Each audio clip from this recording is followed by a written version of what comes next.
Welcome back to the Silver and Black Radio Podcast, your go-to source for everything on the Las Vegas Raiders. Whether you're a diehard motherfucker like me, or just getting to know Raider Nation, our passionate hosts are here to bring you all the excitement on Raiders football. I'm Shit Show Joe, and welcome to the Silver and Black Radio Podcast.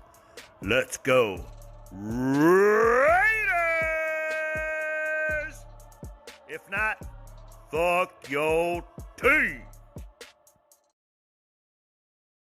And welcome back to the Silver and Black Radio Podcast. I'm your host, Raider Wil, and I am here with my boy, representing TBH Dallas. Allin. What's good? What's good? What's good, baby? Yo, today we're going to talk a little bit of, Raiders head coaching, Raiders GM spot, and Allin's dream team for the new Tom Brady Raider era. Yeah, let's go. So buckle up and let's go, baby. Yo, Allin, we know you've been banging the table for a certain guy to become the head coach. But since before AP got fired. Yes, sir. But you know what? We got to do our due diligence just like the Raiders should. And we're going to go down the list. I want to get your opinions, your thoughts, whether if you see them as a possible hire or if you see them as a guy that, hey, we're done. Nah, not in the books for me. All right, so hey, let's get it going. First coach, man, straight off the bat, I think we've already talked about, hey, Vrabel's off the books. He already got hired by the Patriots. You weren't on the boat. So another guy that the Raiders have already interviewed is your guy, BJ Ben Johnson. So hire the man. Hire the man. Yo, okay, you say hire the man. What is it that entices you so much to say, yo, Ben Johnson is the guy that can come here, change the culture, and make us into winners? We've done the experience thing, right? You know, McDaniels had experience, Gruden, Del Rio. AP was the only guy with no head coaching experience recently, but he's also had no coordinator experience, right? Which concerned all of us as we talked on the podcast before.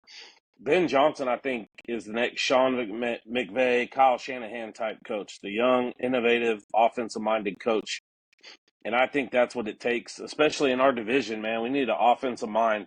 We got 3 of the top 5 scoring defenses this year in our division alone. We got to, offensively, man, we got to be there. I think defensively this team is going to be fine. Offensive, I want that next young, offensive-minded coach that can be here for a decade or two. Absolutely, absolutely. Now, what do you see Ben Johnson's best abilities that is going to make it so, hey, you know what? He's going to get the max out of his players, et cetera, et cetera. What do you see there? I'll be like, again, I know he's young. I know he's innovative. We got McVay. But what is it that you say, hey, man, this is what I see, and this is why I see that he's the next McVay, the next Shanahan, the next guy like that? Well, man, it's everything. So he's coming from a good program, right? Or a good organization. He's seen how Detroit runs their program. Dan Campbell don't play, right? So he's had to have learned some stuff from Dan Campbell. He's been with the organization a long time, and he's gone through the ranks before he was the OC. Man, he just puts guys in position to win, right? They distribute the ball really, really well between Sonic and Knuckles, right? The 2 backs, Gibbs and Williams. Yeah. Or is it Williams or Williamson? The one that's hurt, I forget his name. They use the tight ends. They spread the ball through the receivers. They just uses trick plays when he has to. He's got great plays for 2-point conversions. Fourth and short. I mean, the guy's got a wide variety. Like I said, man, I'm big on the next young and up and coming guy. No, absolutely, man. And I get what you're saying. And I think here's my thing. I see his offensive creativity. I love the fact that you're right. He uses everybody on the field, and you have to defend all 11 guys. You have Yeah, to think outside the box.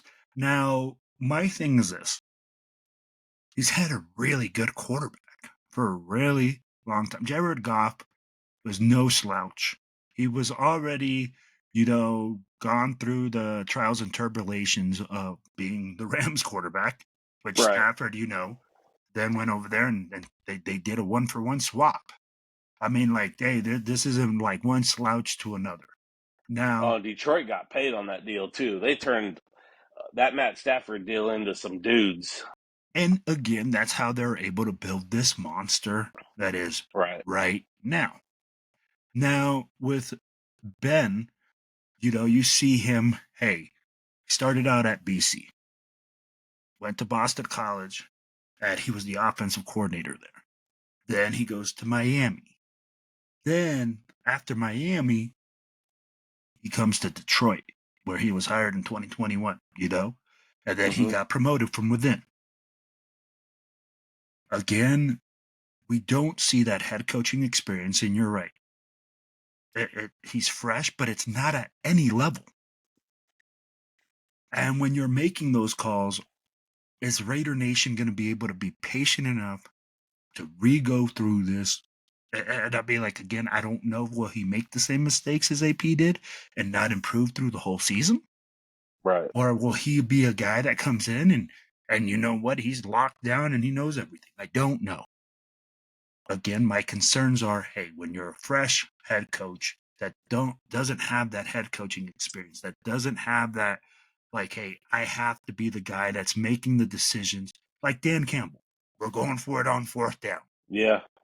We're not going for it. Hey, do this, do that. That right there is my only concern. Now, offensive creativity, like you said, off the charts. Yeah. I'll be like a guy that can develop one side of the ball. Absolutely. Now, it's going to be interesting because we got to see whether he's going to get a cream of the crop quarterback, as they say, or a guy that he likes. I don't know. It depends on what general manager comes in, and we're going to talk about that later. But now, yo, Real quick too, back to defending all 11. You got to defend the tackles too, because they've made some plays with the that's what I'm saying. tackles. That's why I said you got Touchdowns, to two defend all. points. Yeah, you Yeah. got to defend all 11 because they go in and he's used unbalanced formations, Yep. where the eligible tackle comes in and Yep. everything like that. So I've seen a reverse Yeah. to a right Yeah. tackle. Yeah. Now all that stuff is fantastic But you when got to it's have the working. personnel. Yeah, and you got to Exactly. have the personnel. And there's no doubt that any of these interviews they've discussed the quarterback position and what Mark and Tom want to see, and then what they like, right? Like what Absolutely. Ben Johnson likes and the other guys who they've interviewed, No, I right? agree So with you. they're in prime position to pick their quarterback, and really at that point, say Ben Johnson comes in and he says, "Hey, Jackson Dart is the dude we need to get," and he goes out and they pick that guy and they don't make it work. Well, then it is what it is, and we're on to the next. But I will tell you something. he's got his pick, man. Hey, I will tell you something that you won't like. Hmm. When he was asked about his coaching philosophy, I will tell you one of the guys that he picked as his influence. Adam Who's that? Gase. God damn it! But that goes back to their Miami ties, right? Yeah.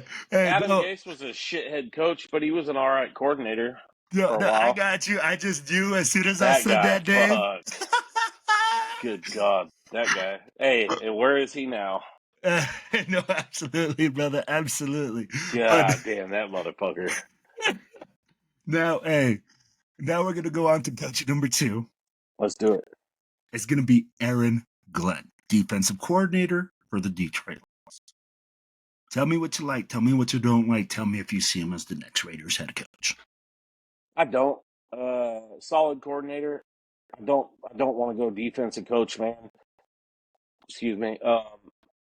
Our defense can be good. Our defense can be healthy, and they add the right pieces. That defense can be what it was projected to be last year, a top 10 defense.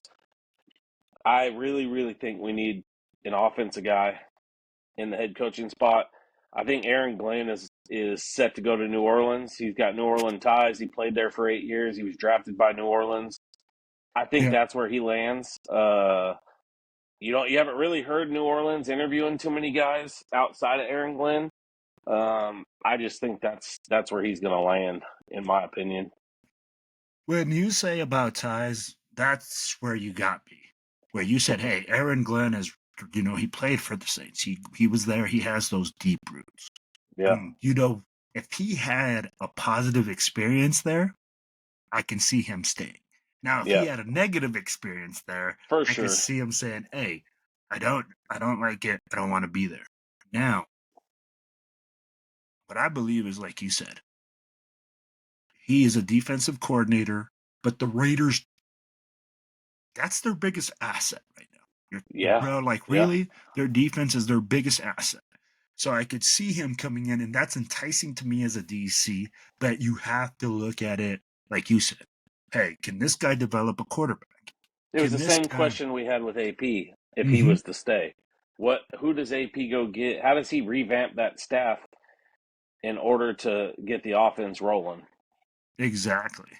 Now, here's the thing. If he comes in and he says, "I got this guy in place, this guy in place, and this guy in place," and you're impressed by his staff, I can see a guy like that possibly getting the position, but I Yeah, don't see it, like you said right now, clean and clear. I don't see this guy coming in and being like, "Yo, I'm the defensive coordinator. I will make our defense better." yeah, And because all the questions are on the opposite side of the ball. So I can see what you're saying. Now, what I do like is, again, that this guy is creative and innovative on defense, and it yeah. doesn't matter how many injuries you got. Hell no, it doesn't, because shit. I think they might have had more defensive injuries than we have. And he's still getting They those keep plugging guys guys in. to produce. Yep. So I could see that where you could be like, "Hey, man, this guy has proven to have all this other stuff, you know, and not only with all injury depleted defense, they still produce and they still play, or they still did it at a high level." At the Yep. end of the day, bro, hey, you got to give a man his due. Now, Yeah, for sure. here's another name we're gonna go through, man, and it's another defensive coordinator, Okay. the guy that has the Vikings defense playing out of their skulls, They are. Brian Flores. So hit me with it. Supposedly we interviewed him already. That's a no for me, man. And what kind of sealed the deal for me was Ryan Fitzpatrick's comments about him, about how when he first came in, man, the guy he was awesome. You could approach him, and then something turned and he became unapproachable. I mean, he told Tua daily that he was shit and he was garbage and didn't deserve to be in the league. And he just got bigger than life supposedly out there in Miami, and he definitely lost the locker room, man. I don't know. And again, like you said, he's a defensive coach. He could have the defense playing great, but I'm concerned about the offense in the locker room with that guy if he doesn't get who he wants to have as a quarterback, because he didn't want Tua. There's no secret there. And you're right, man. I mean, like, I'm gonna not lie to you and tell you that for me is a red flag. Right? I gotta Yeah, look at that if I'm the owner of the team. yeah, for sure, Now, do I believe in second chances? 100%. 100%. You're correct. But do I want to repeat the MJD era? Nope, Hell no, no! nope. Hell no. Yeah, No, no, no, no. And this is where, when you're talking about a young guy that came into a job and he went into a position where, yeah, his head got big because he was the newest, hottest thing. Yo, he and did what it. he did in Miami, I mean, give him credit, right? They started off bad, They made the playoffs. They beat us on that last second throw when we face masked fucking Fitzpatrick and he gunned the ball downfield blindly and the dude caught it and we picked up a penalty and they kicked a field goal and beat us. I mean, he had a couple of good years there. He just, the locker room is big for me. And when you're talking about developing a quarterback, developing a guy that is going and, young, it's like you said, you have to nurture that. I'd be like, yeah, you could be a freaking hard ass every once in a while.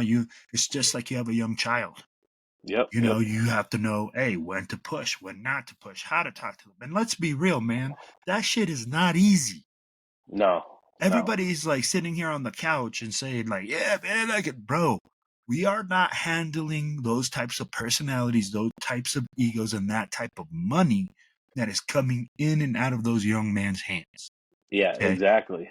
And when you talk about that and you go into a young man that's 23 years old, 22 years old, and making that type of money and being at the top of his game where everybody's blowing smoke up his butt, telling him how he's the best thing and he needs to be the starter and they don't know why he's not the starter, but you're the second string or you're this or you're that. Bro, it's hot. And that's for me. 100%. You need to have a program where you're a coach, where you're a developer, where you're known as a guy that, hey, you come in, you can play. And to another extent, I'll tell you like this. As a coach, you're not only just a coach, but you're almost a father figure to those young men coming in. Yep. Regardless, at the end of the day. Dion is to the kids at Colorado. Yeah. Yeah, 100%. Like what these guys, yes, they are freaking men. But there are developing young men that when you know that this guy's ready to fly, you let him go, man. You let him go just like you have your own kids. But I don't see him. Perfect example I saw today, and they were talking. I saw a report.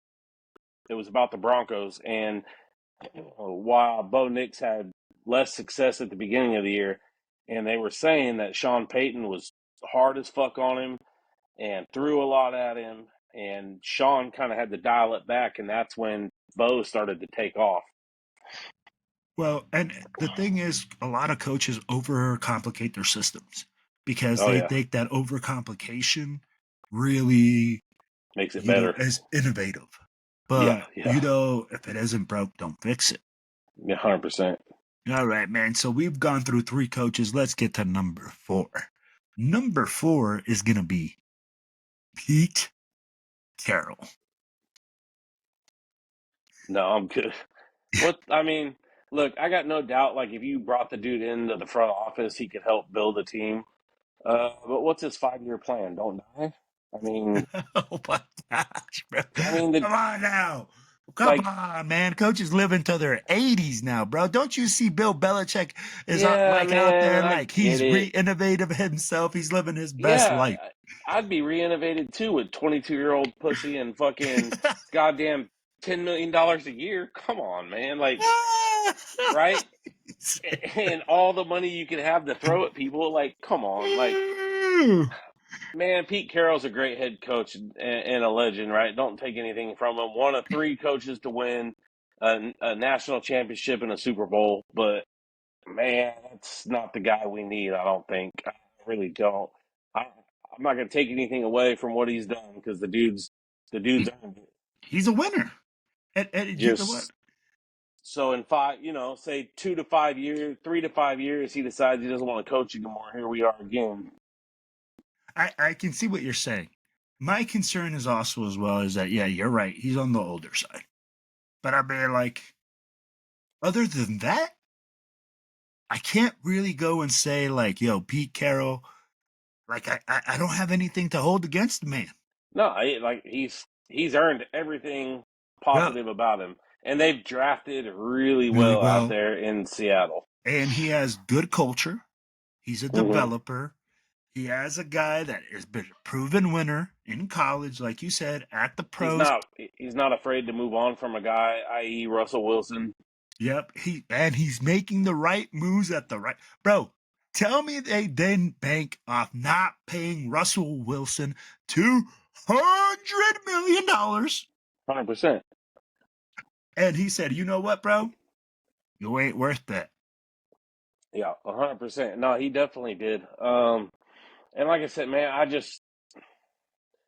don't know. I really feel like this next hire needs to be a guy that is going to be here, that has the potential to be here Okay, 8 to 10 to 20 years. I mean, let me I want ask you to I want to this. see a guy stick around. So if BJ decides to stay in Detroit, let's just say that's for then like would you seriously consider Carroll? You got a fifth option on there. Wait, we got options, we got more Well, options coming. I didn't want to jump to the next option. Yeah. So yeah, Okay, so if Ben Johnson's like, we didn't win the Super Bowl, and I just to really, consider him. Consider. Now, I'm I not saying you're number committed. two. Yeah, I mean, you have to consider him, right? Right. All His right, resume, you got to consider him because of his resume and what he's done. 100%. all right. So we've gone through, I think, three coaches now. We're gonna go up Four. four. Yeah, I think that was four. Yeah. That's right. Now we got Todd Munkin, offensive coordinator for the Ravens. Man, I don't know much about this guy. I'll be honest. He's done a great job as an OC in Baltimore. That's for sure. Let's see if he keeps that up. Is All this right. his first year in Baltimore? Fill you in on this guy. All right. He got his start at Grand Valley State under Tom Beck. This is 91. Okay. Oh, he's So, older, dude. yep. And then he was a defensive assistant with Brian Kelly. Okay. Then he went in 2007. He was hired as the Jacksonville Jaguars wide receiver coach. Then he went to Southern Miss in 2012 as their head coach and was replaced after an 0-12 season. Then he went 2016. He was hired by Tampa Bay as the offensive coordinator. After head coach Dirk Cutter was fired, Munkin was not retained on the new head coach staff with Bruce Arians. In 2019, Munkin was hired by the Cleveland Browns offensive coordinator, then Freddie Kitchens, was the head coach. I remember, yeah, he was the OC under Freddie Kitchens.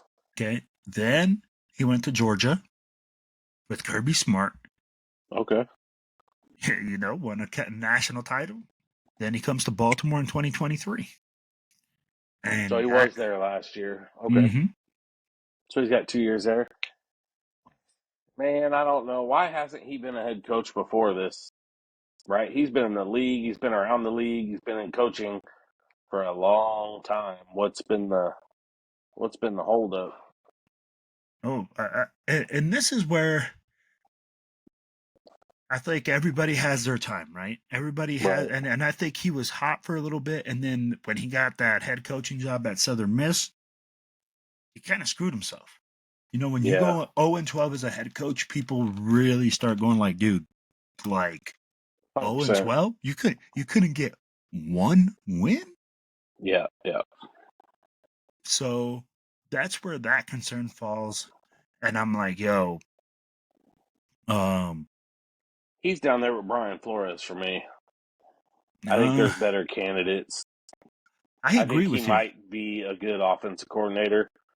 And really, if I'm him at my age, I'm not leaving what I got in Baltimore, And especially if they go on to win it. And here's my question, man. I mean, like, where do you see this guy say on his resume that it's a quarterback developer? Yeah, I mean, exactly. like, Lamar Jackson is an absolute talent. King Henry's an absolute freaking beast. And John Harbaugh ain't no slouch as a coach. No, John Harbaugh's done all the right things by building and creating a system around.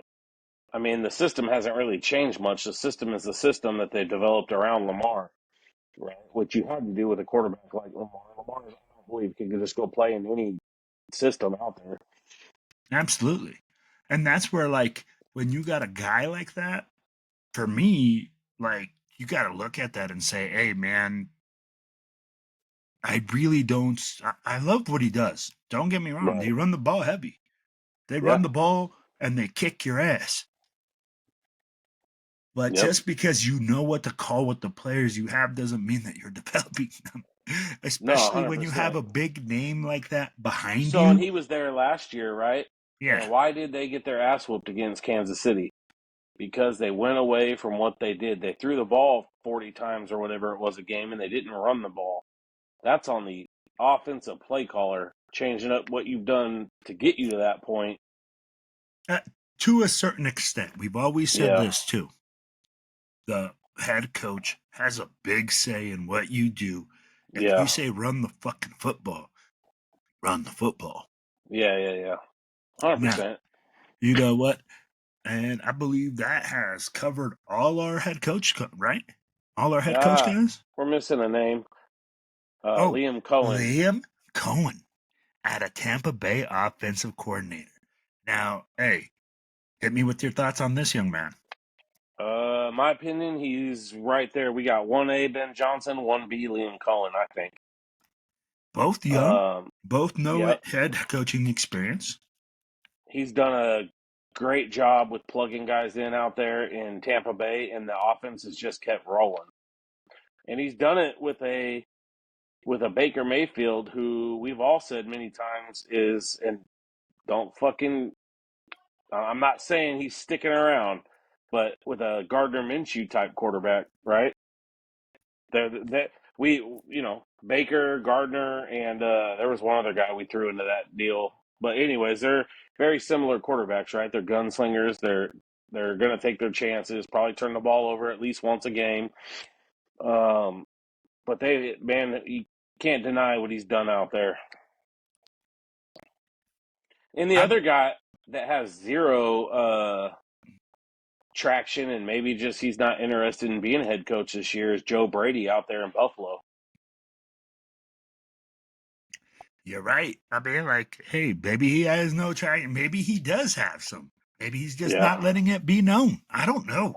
I'd be yeah, like, again, maybe it's because, hey, you have Josh Allen and you have that big Bills defense. I'd be like, yeah. bro, Bills defense is filthy.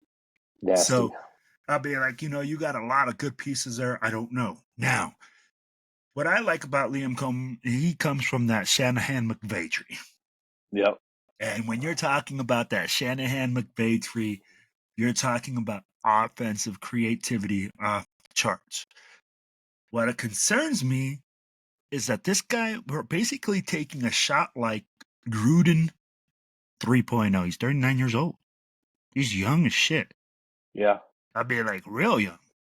Yeah. Um, and very little experience, man.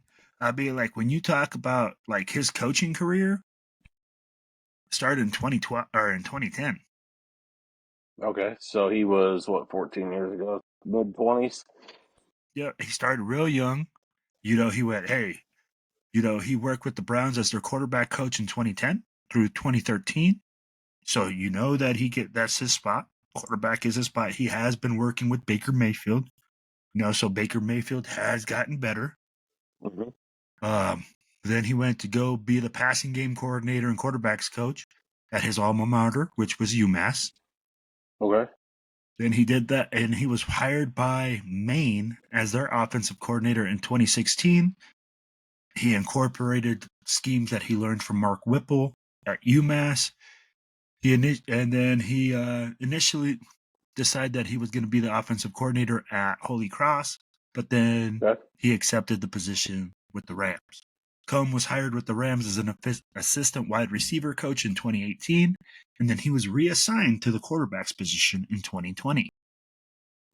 Then Cohen was named offensive coordinator and quarterbacks coach at Kentucky in 2020. In his unofficial interview with Kentucky, Mark Stoops, he presented a detailed plan, and Cohen won with them at 10-3, and including a 2017 record in the Citrus, or a 2017 victory over Iowa in the Citrus Bowl. Then he Okay. comes back with the Rams. He was hired with the Rams as their offensive coordinator, replacing Kevin O'Connell, following the departure to become the head coach of the Minnesota Vikings. Then 2023 comes. Cohen returned to his previous role as offensive quarterbacks coach with Kentucky. Then Okay. he went 2024. He went back to Tampa Bay, back in the league. So he's kind of jumped around a lot, moved Yeah, around yes. quite a bit. I didn't know that. And let's let's be clear.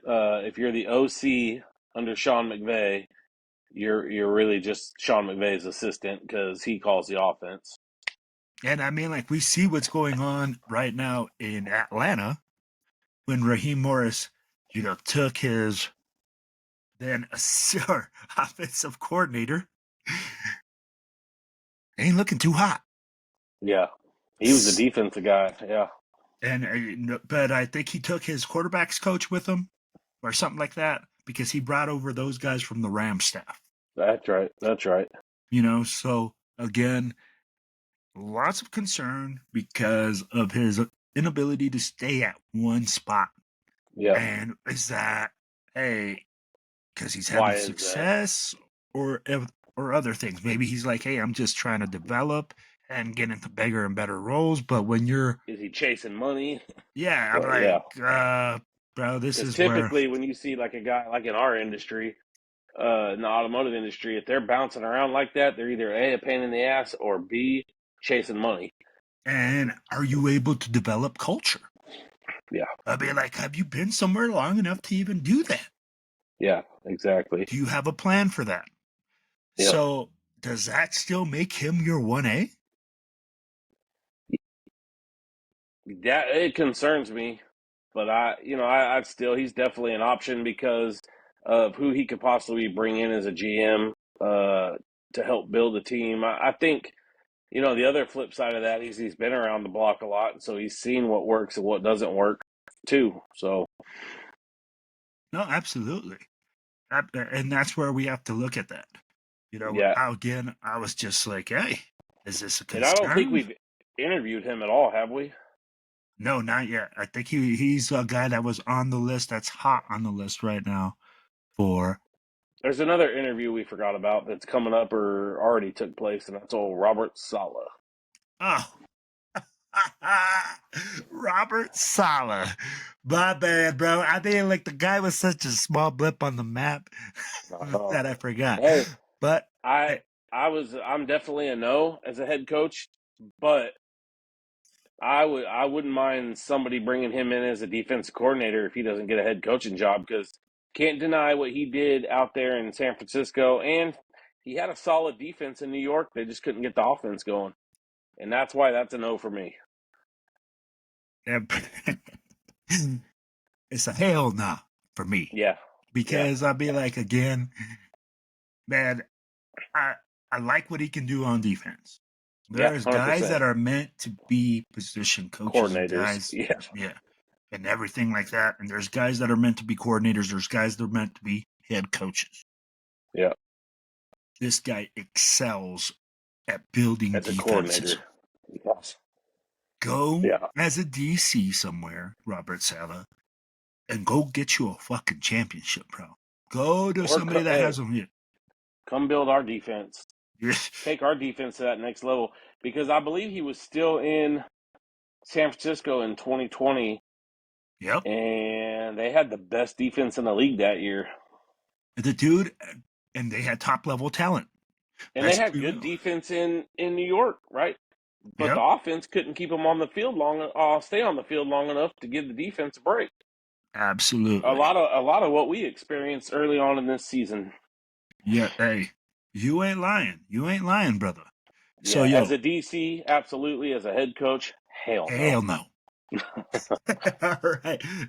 All right, guys, we're going to move on to the next phase of our stuff, which is going to be talking about the GMs. Give me 1 second here.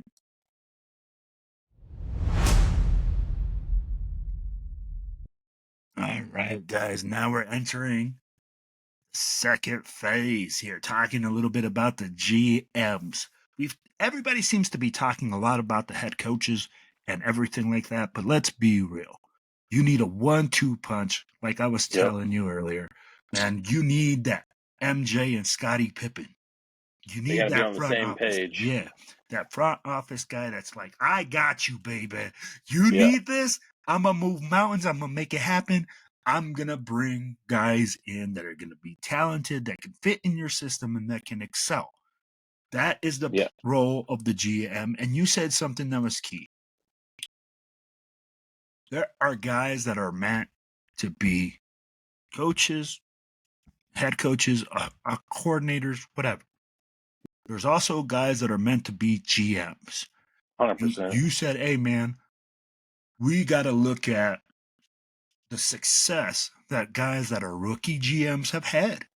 We also got to look at guys that have experience, that know how to build. And I think when we talk about the GMs, we have a good mixture of that. Now, it's really interesting just because of the fact of the names that are coming up. Now, how about throw some real names? Quick, I don't think Telesco was fired for a lack of being able to build a team, because I think he can. I think he probably could have used our cap space a little bit more in free agency and added some more pieces. But Telesco can build the team, in my opinion. He proved that in LA, and he had a great draft this year with our first 3 picks being starters. I believe Telesco cannot hire a head coach. He proved that in fucking LA. And I think maybe it was a little bit of they definitely want to bring in a duo, but I also think that maybe there was a little bit of beef there with Telesco not being able to be a part of this head coach search, because I fully 100% believe if he was still the GM, he's got zero say in this head coaching decision. I really believe, like you said, when you look at it, Telesco did a hell of a job for us this year. I don't care what nobody says. Your draft was excellent. Best draft we've had in years. Yeah, I didn't understand, but I also do understand that he had some misses. $12 million for Josh Jacobs? You should have fucking paid the man. Yeah. Why isn't Spillane re-signed already? Why isn't, this, man. So that's a whole nother episode, but but we talked Tom. So now you brought up Tom. So that's what I'm saying. Yeah. Tom, you did a good job in the draft, but you fucked shit up when you were supposed to sign guys and you didn't. Why was Spillane not immediately during the season being like, yo, you know what, dude? You're balling out. We're going to pay you. Yeah. We're terrible, but we're going to take care of our guys. You're continuing to do what you did since you've been here. Okay. His inability, not because it wasn't, but to find a guy in free agency with $100 million. Yes, you do sign the big name guy, but after that, we didn't do shit. You didn't bring anybody in. You could, and all Jacobs wanted was one more year.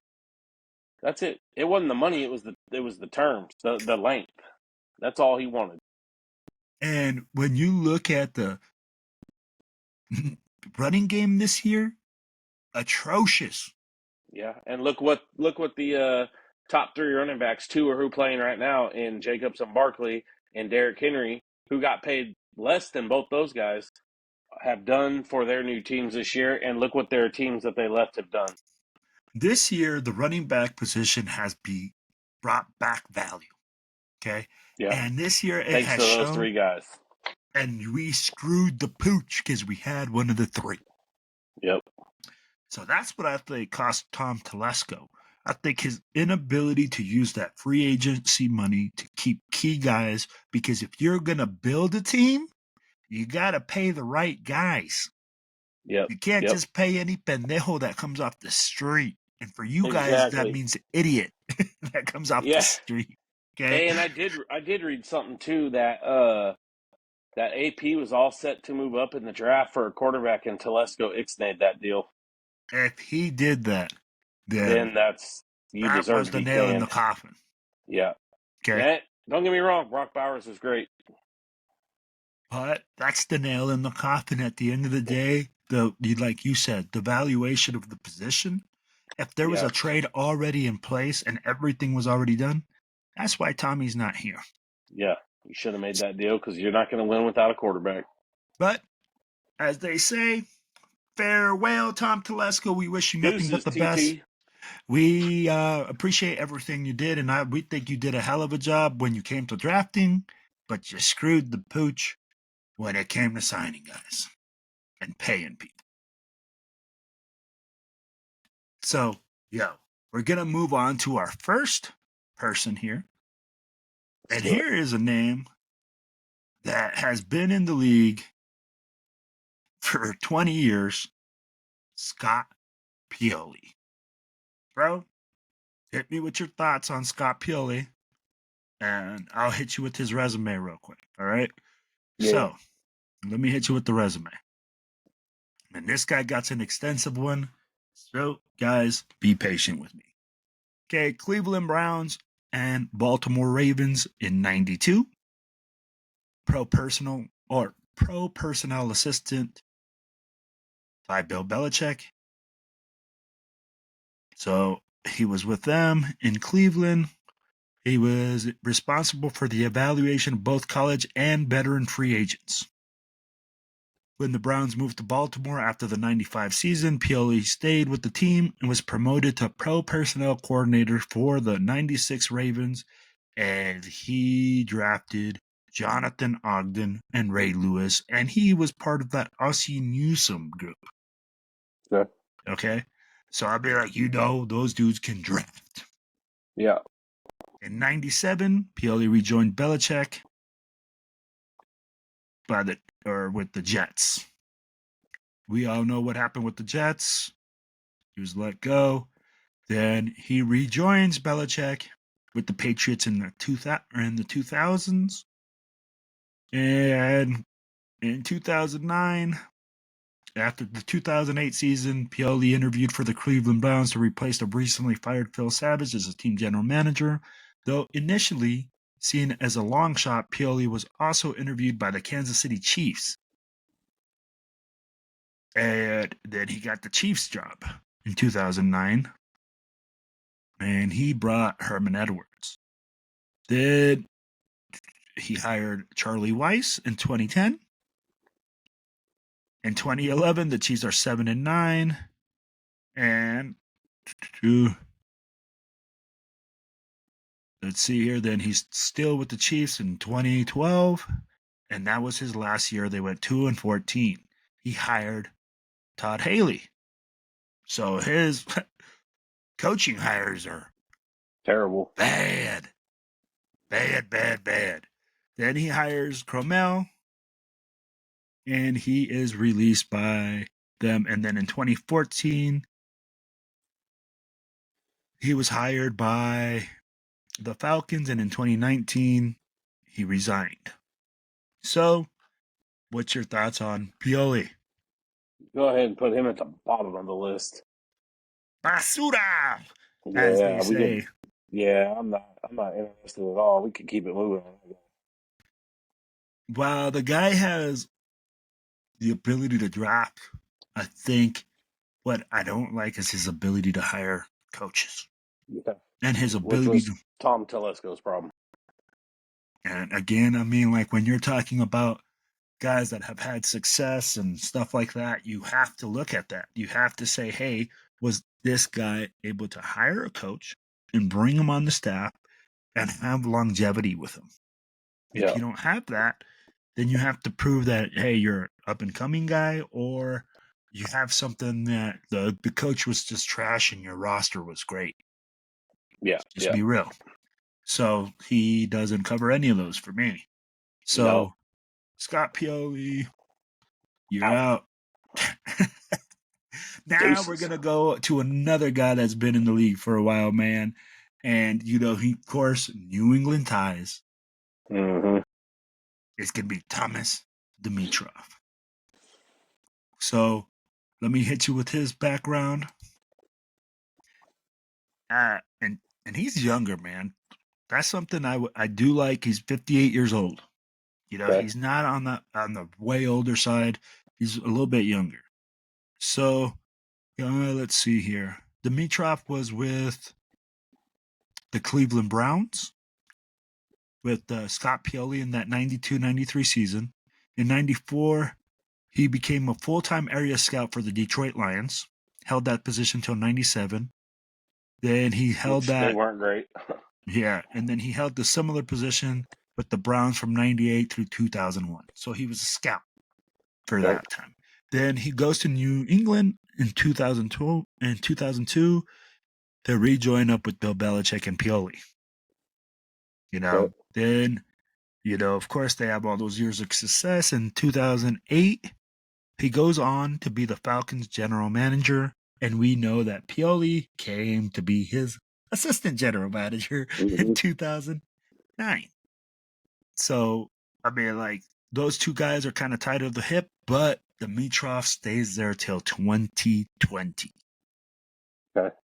Now, thoughts on Dimitrov? We'll put him just above the last guy. Those two are at the bottom of the list for me.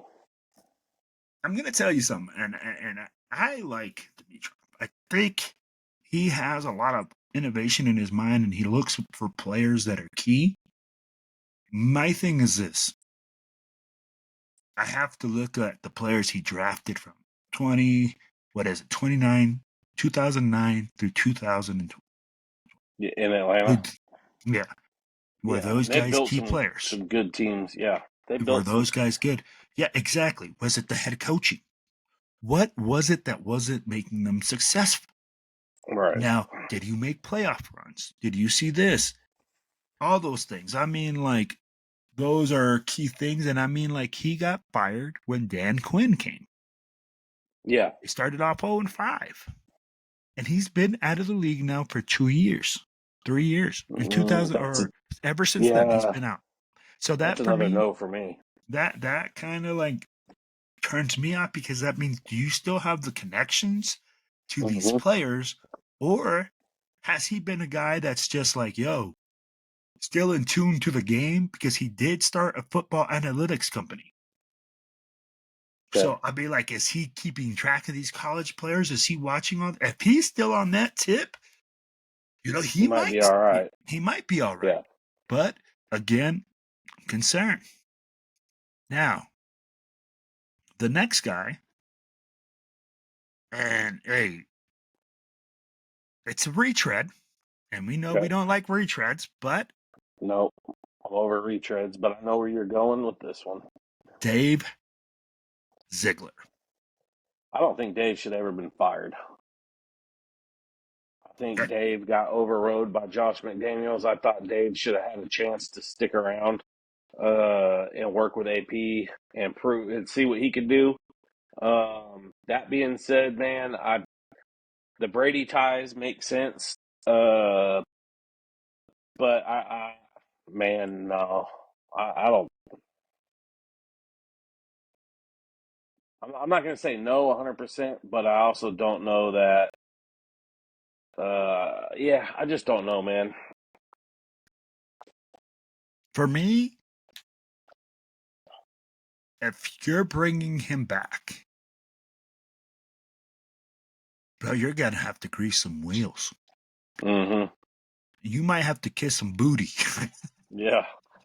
Hold on, Tom's doing all the kissing right now. Yeah, so I mean, like, but at the same time, I mean, like, he did draft well. He did the right things. We just we would have had C.J. Stroud if it wasn't for McDaniels.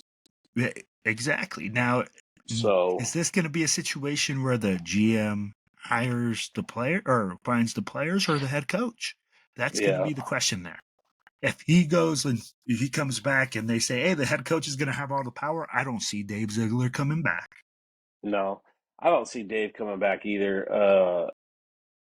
I just don't. I think he, I'd say it's not 100% no, but I don't see him coming back. No, absolutely. Now, here's another name I'm going to give you. Champ Kelly. Yeah, man. I thought he deserved the chance last year. I thought he should have been named the guy. I understand why Mark didn't name him the guy. He's still within the organization. Yeah, I'd be okay with it. I just don't know that I love it, and I don't know. I just don't know, man. I'd be okay with it, but I don't know. It's all going to depend on the head coach, and it sounds like that's who we're hiring first. For me, as much as I can, dude, this guy has been patient. Yeah, 100%. You can only keep a young lion contained for so long. Yeah. Yep. So that motherfucker needs to roar and come Yeah. out that thing. Yeah. I tell you, bro, if you give this guy a chance, I think you're going to hear the Raiders make some roars, bro, because Yeah. you've waited so long and you know the ins and outs of the organization. You know what Tom wants. You know what Mark wants. Are you willing to work with a young head coach like a Liam Cohen or a Ben Johnson? Are you willing to work And with? here, this is where you're right. And I believe when you're waiting for and patiently doing all that and you're working your way, because, bro, this is where I could see him coming in. All right. I'm already working with Tom. Yep. I'm sitting there every single day going like, yo, I'm probably reporting to this dude every day. Yeah. Yeah. What's our vision? What are we doing? Hey, Yep. I'd be like, right now, just because Tom Telesco and AP are gone out of the building, it doesn't mean the Raiders are shut down. It doesn't mean No. that the whole building isn't running and that there's people not trying to get signed and that there's people not working. Yeah, 100%. So I'm already working with this dude. Yeah. Hey, man, I might be hearing, hey, you know what? We bringing in this guy. Oh, man, you know what? I can work with that guy. Yeah, I can work 100%. with this guy. So I can see that. And that's one thing I do like, that it would be a hire from within the organization. We don't go outside the house. And it's a guy that obviously is going to have the same vision as management because he's been in the freaking building that freaking long. Now, Agreed. that's why I like it. Now, Yeah. You got Mike Borgonzi, and he is the Chiefs Assistant General Manager. And you know what? He's done well. Let me give you a little bit on him, okay? Well, and for me, on a guy like that, anytime you could steal somebody from your rival, I'm 100% okay with, whether that's management or players or coaches. I'm 100% for it. We just have to see who he would work with. That's my only thing is he's not connected to one of these coaches that we're looking at. Exactly. So this guy is an executive, was with Boston College as an offensive recruiting coordinator, 2007, 2009, Kansas City Chiefs, 2009, he was the administrator of college scouting. Kansas City 2010, manager of football operations. Kansas City Chiefs 2011, 2012, pro scout. Kansas City Chiefs 2013, 2014, assistant director of pro scouting. Kansas City Chiefs 2015, 2017, director of personnel. Kansas City Chiefs 2018, 2020, director of football operations. And 2021 through the present assistant general manager and 3-time Super Bowl champion. So he's been with the Chiefs his whole career. Yeah. And like I said, I'm okay with stealing our rival's guy. No, I got you. And I mean, like, my concern is this. It's like you said. Are you going to be able to work with guys outside of Andy Reid? Do you understand what guys outside of that system need? Are you able to adapt to organizational needs? Exactly. I mean, like, all those little things. But I mean, like, when you're looking at a young upcoming GM, I mean, like, dude, this guy's going to be young. Yeah. He like, look at it. I think he is, hold on here. I'll give you his age. Just give me his age. Yeah, it didn't give me his age. But no. I feel like, nope. And he's been in the league, bro, only since 2009.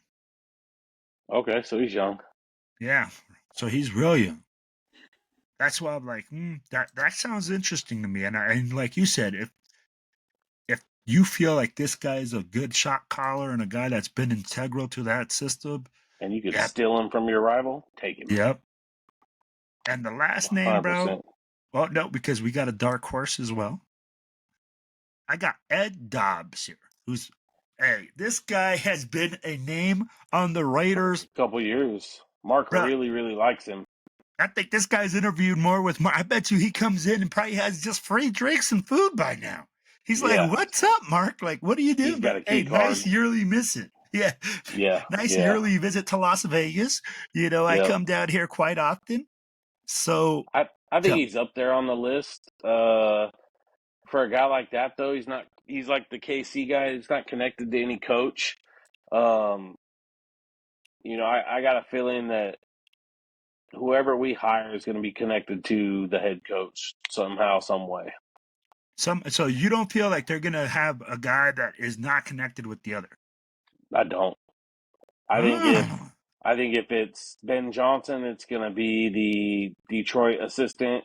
I think if it's Liam Cohen, it's going to be the assistant guy out there. Hell, in Tampa, I'd even be okay with Bruce Arians coming in. Dude, I could see that, but I'm going to tell you, Ed Dobbs ain't no slouch. 100%. And if you bring this guy, I think any head coach really has to be like, yo, like, he's a dude. Yeah. And I like that he's a fucking Raider, bro. Yeah. I mean, like, he began his career with the Silver and Black in 2003. Yeah. Through 2006, he was an intern for us. So he's not on the older side. He's on the younger side. Bro, 2017 with the scout with the Seahawks. 2008 to 2013, area scout with the Seahawks. 2014, national scout. 2015, 2016, senior executive president with the Seahawks. 2017, he goes with the Colts. He's vice president of player personnel. And now he's the assistant manager from 2018 and on. Yeah. He's a solid candidate. But here's my concern for me. Bro, but here's my concern. Why so long, and why has nobody given you a chance? Yeah, it's like an Eric Bieniemy question too, right? Like year after year, you hear his name, never gets the opportunity. I don't know. Yeah, and that's where I'm concerned. Yeah, for sure. So, and the last guy is going to be Ray Agnew, the guy that you say you believe Ben Johnson can bring. Yeah. So I think, man, he's learned how to build the team. Hopefully, if he's taking notes, I think the guy could be a solid choice. All right. So, hey, let's get to the last part and give me your dream team for Raiders management. I'm going Ben Johnson and Agnew, man. I want Ben Johnson, and I think he's going to bring a guy with him. And I think that's a big reason why they fired Telesco is to entice Johnson with bringing his guy. That's my dream scenario. All right. Yo, you guys heard it here. You got All In's dream team bringing in Ray Agnew and BJ, Ben Johnson, offensive coordinator for the Detroit Lions. What I want you guys to do is hit like, share, subscribe, comment on this. Let us know what you think. Let us know if you think All In is right or whether he's wrong, man. So, yo, until next time, it's all about one team. It's all about one family. It's all about the Raiders.